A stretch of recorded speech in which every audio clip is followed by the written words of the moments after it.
係講網友，我琴日係咪琴日定前日出咗條片講烏克蘭咧，逐漸喺無人機嘅戰爭中佔咗上風，唔止無人機，仲有機械人同埋地面嘅完全自動嘅呢個戰車同埋運輸車。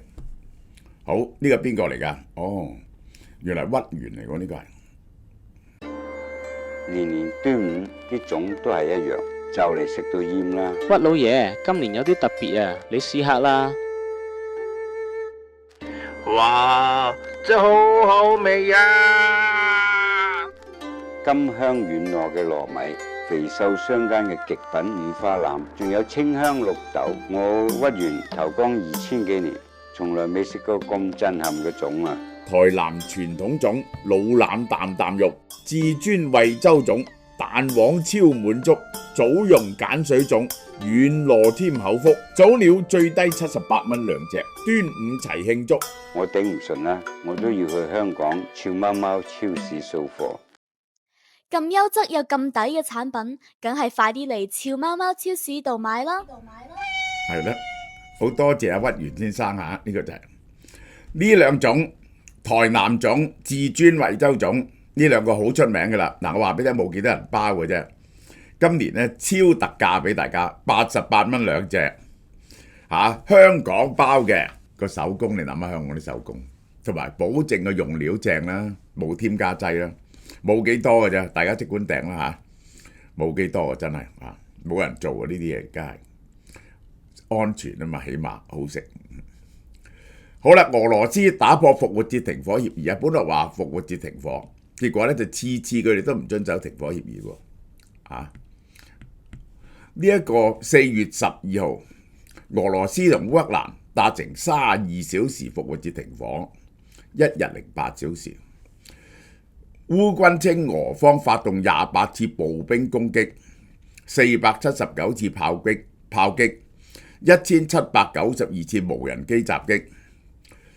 俄方反指烏克蘭違反停火1971次，冇講點樣違反，咁你就知道邊個理虧㗎？呢個就係澤連斯基話延長，佢拒絕。停火名存實亡，烏克蘭指控俄方2299次28次步兵進攻，處決4個烏克蘭戰俘呢個係但係停火期間冇用呢一個導彈。唯一真係停咗火，冇用呢個見證者嘅遠程無人機同導彈，咁呢個係俾翻個 credit 俄羅斯，呢個就係俄羅斯話烏方破壞，呢個係拒絕延長停火，除非接受領土讓步，呢個就係克里姆林宮要求烏克蘭撤出頓巴斯控制區，將整個地區讓俾俄羅斯，佢唔肯，咁即係投降。因此美國嘅斡旋陷入僵局，美國都唔得閒理啦。Donald Trump 係專注伊朗問題而家冇人理呢單嘢。澤連斯基曾經警告，今年春季將會非常困難，政治同戰場壓力可能持續到9月，佢一定咁講嘅。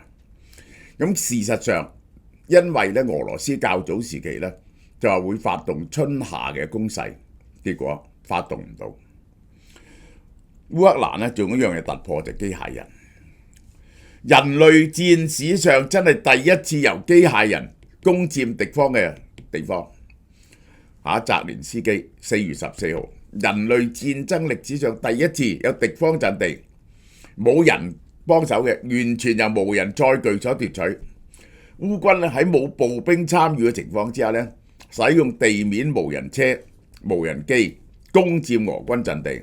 俄軍士兵投降，俄軍零傷亡。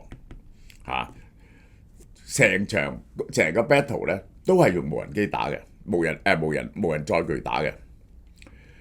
喂，台灣好急做啦，做啲醒個大陸噶啦，咁唔使捉嗰啲人去當兵係咪？即係打機嘅啫，嗰啲人個負責打機嘅啫，呢個咪好穩陣呢個就係台灣有咁大嘅生產能力，一定要生產啲。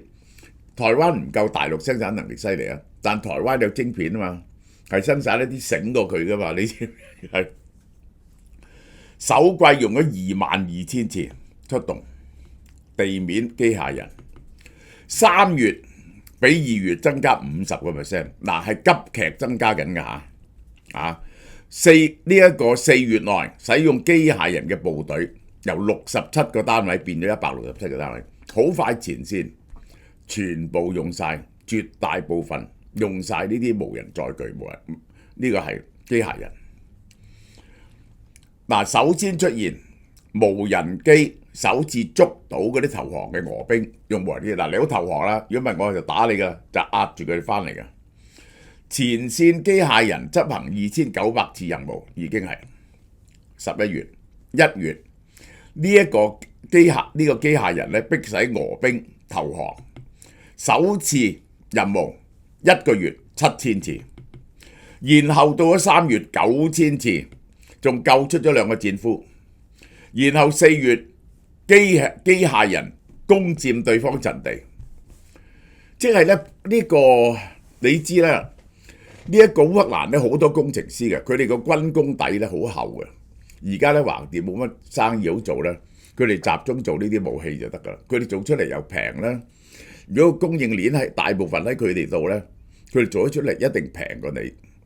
咁咧就只要喺西歐、喺美國買啲先進嘅元件入去，佢就會聰明過你㗎。呢個就係咁咧，呢個就係好過同西方盟國買武器喎，太過貴喎。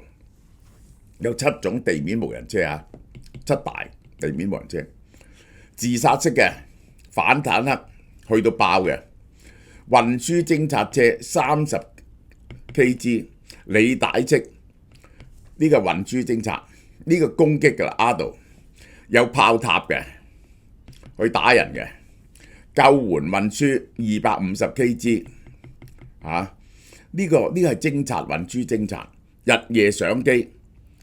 呢一個排雷去掃地雷嘅重型平台，呢個係呢個 protector 我嚟運重嘢嘅輕型補給，呢個主力攻擊呢啲運輸偵察係咁。自殺無人機、自殺式地面無人機、反坦克地雷，佢走去你附近咧就爆。呢個系列仲有一種叫做 Altel H。牽引可以拖嘢嘅，拖1500 kg 1.5噸，佢可以攜帶反坦克地雷，移動到你嘅設施嗰度咧自爆。呢個 Altel H 咧就係重型牽引板，拖重啲嘅炸藥去，配備紅外線頭燈同夜視攝影機，可以夜晚嚟嘅。呢個就係履帶運輸機。履帶運輸機最大載重300 kg， 係用電池嘅，冇聲㗎嚇，呢啲係續航幾十公里，運輸偵察爆炸物運輸，好低矮嘅，好矮唔容易打中，履帶式設計，重量分佈，能夠喺各種地形作業，無聲電磁驅動係最大嘅優勢。你唔知道佢幾時嚟嘅，嗱呢個重型攻擊嘅。淨係一個咁嘅嘢已經得人驚。履帶式武裝無人機最高時速14 km， 載重250 kg， 係載有 Burya 機器人炮塔，呢個炮嚟嘅，可以喺40-50公里半徑入邊咧攻擊上百個目標，即係佢裝咗成100粒炮彈喺度嘅，係烏軍攻擊無人機中咧火力最強嘅型號。Rapro 前線救援車呢啲咧去救人嘅，250 kg， 有日夜數碼相機睇住佢點行，曾進入前線接走腿部受傷冇辦法行走嘅士兵，亦都負責運送物資去危險區域。但係步兵咧唔敢現身嘅環境替代人員完成補給任務，去危險嘅地方就用呢啲啦。呢個排雷喎，嗱你睇佢有啲嘢喺前邊，有啲鐵鏈啊，嗰啲鐵鏈咧喺地下度，我睇佢有啲用鐵鏈發去前邊嘅，你有地雷咪爆咯，你知唔知啊？咁唔緊要啊，你炸到條鐵鏈，同埋呢個嘢都好襟炸。排雷無人機每日可以清2.5公頃，遙控範圍2.9公里，好平嘅。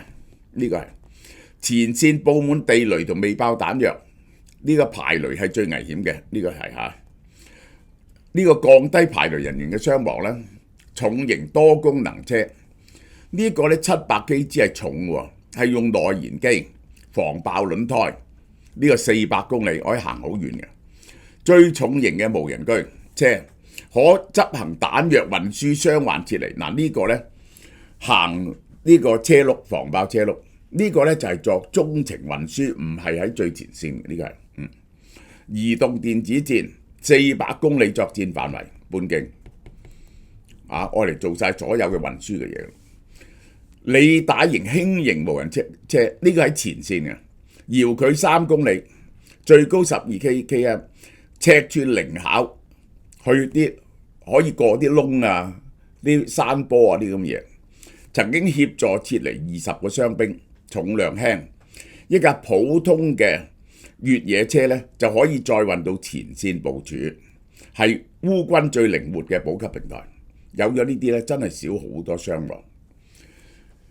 一個無人車可以獨守陣地45日，配備機槍同榴彈發射器、AI 自動偵測系統，作戰距離25公里，時速7公里，獨守嘅陣地45日，佢守住嗰度唔俾人嚟，有人嚟打佢，2日翻嚟充翻電，上翻啲彈藥，單機擊退俄軍，逼使對方3個士兵投降。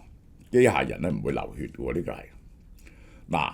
有 Phantom MK1啊，人形機械人啊，戰鬥機械人啊。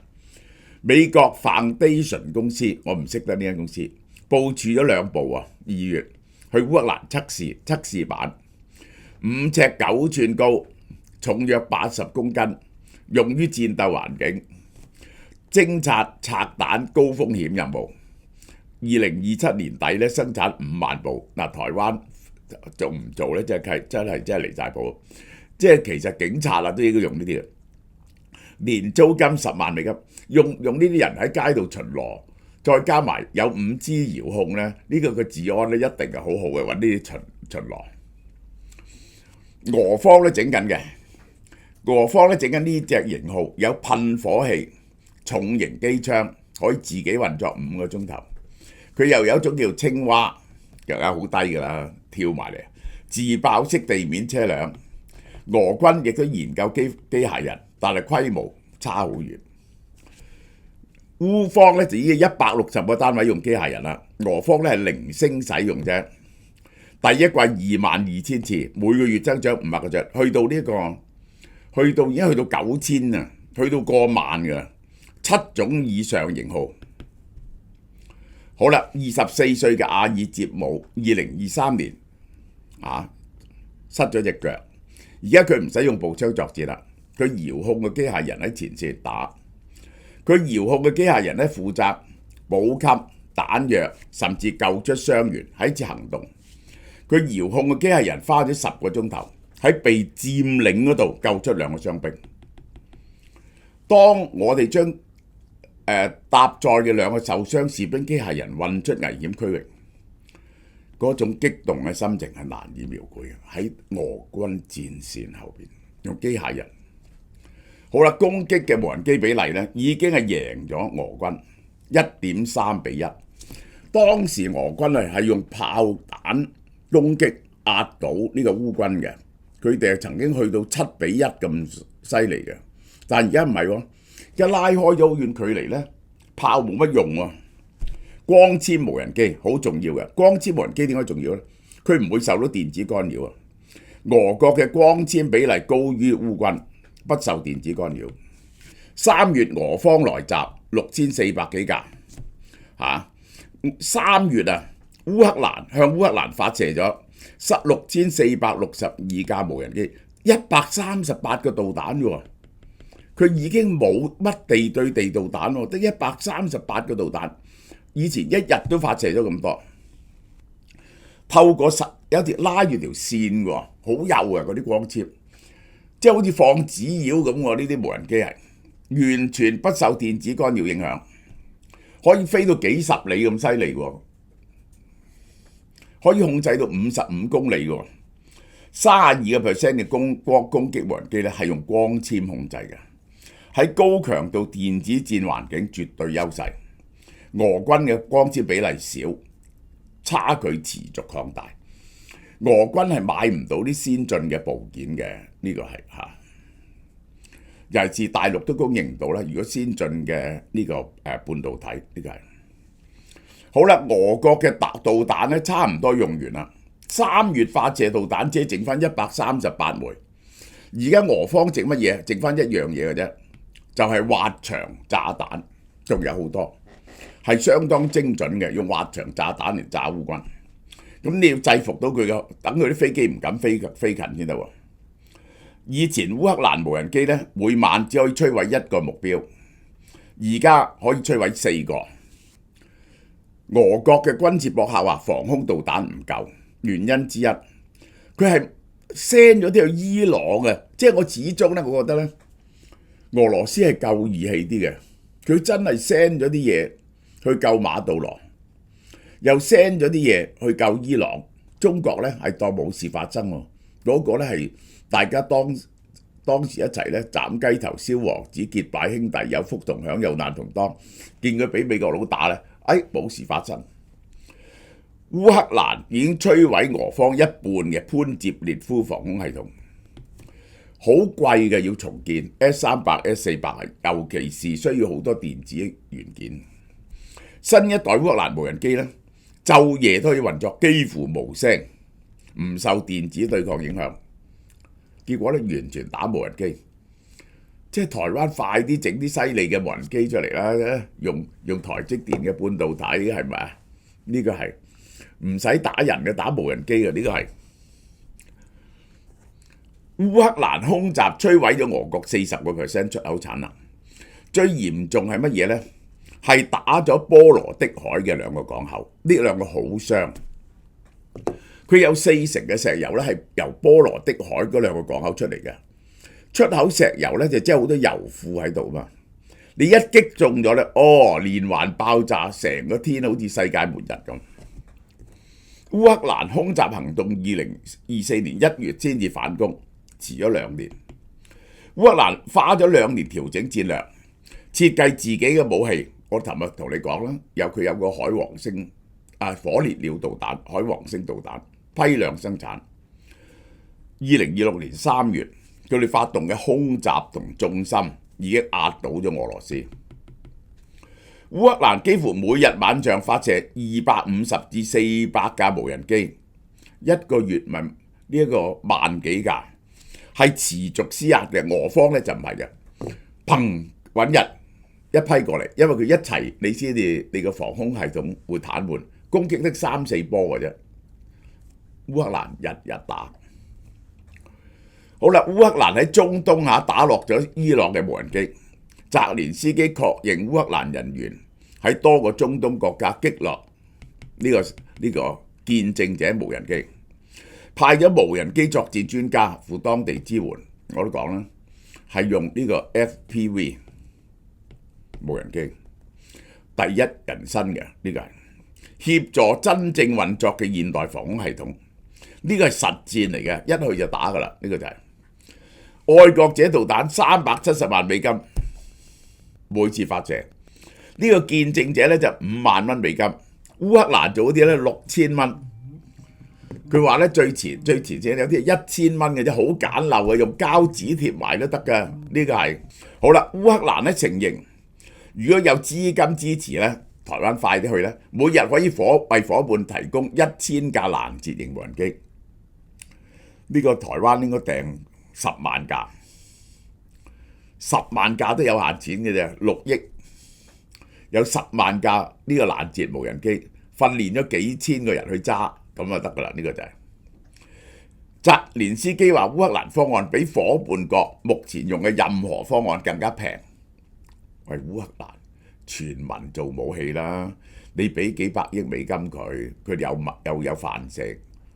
咁於是佢哋咪可以全個國家集中做武器咯。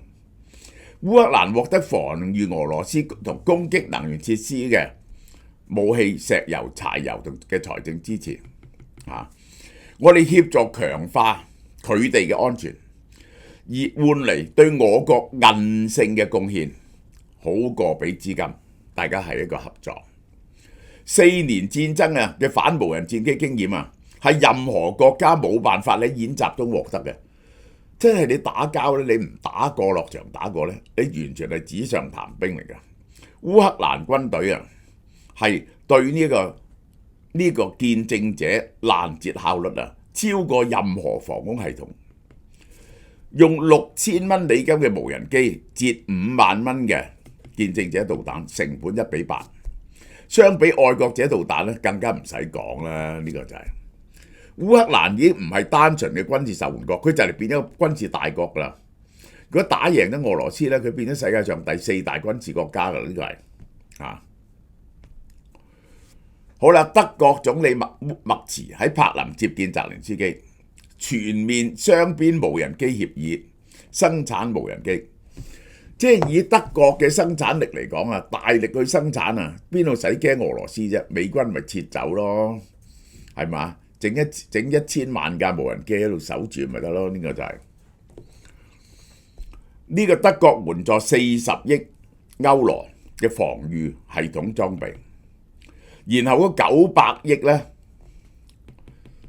而家匈牙利變咗天之後，你可以撥到出嚟。呢900億美金一到啊，呢個佢嘅財務上係完全佔晒上風。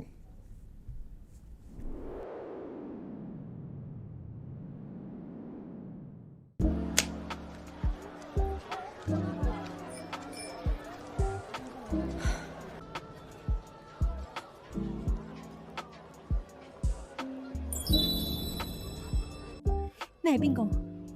點解咁熟口面？唔使緊張，我係來自未來嘅你。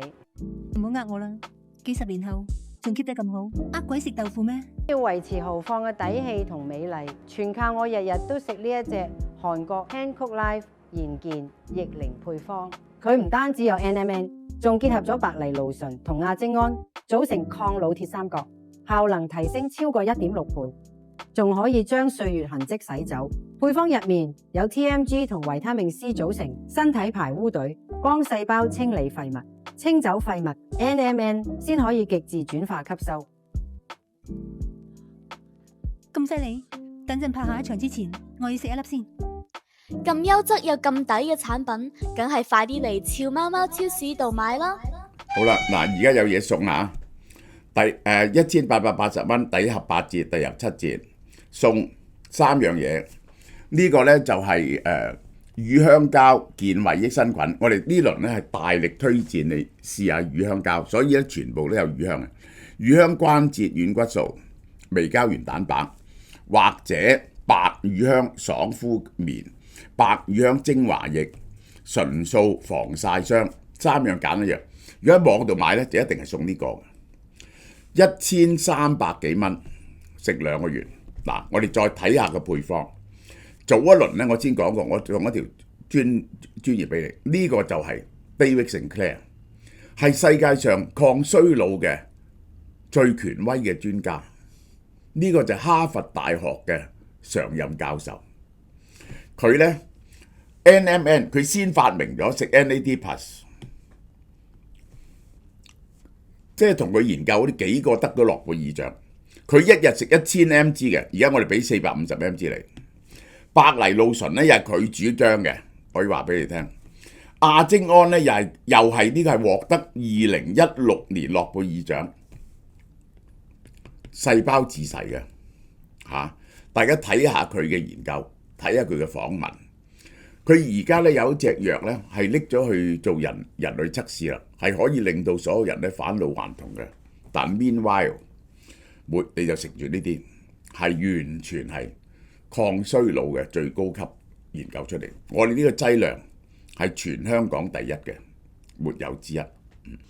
好啦，破蛋而出有啲乜嘢呢？我講俾大家睇下先。呢個就係蟲草大王19，由428蚊減到168蚊啊！呢個差唔多4折啊！對呼吸系統、免疫系統好有幫助嘅。半價優惠有咩呢？乳香膠健胃益生菌，呢個580蚊減到290蚊。乳香係非常名貴嘅嘢嚟嘅，呢隻益生菌咧對你嘅胃同腸咧好有好處嘅。活髮素半價124蚊，血糖樂，哇！血糖樂平，75蚊，血糖樂75蚊。有助增強細胞對葡萄糖嘅攝取，降低血糖水平。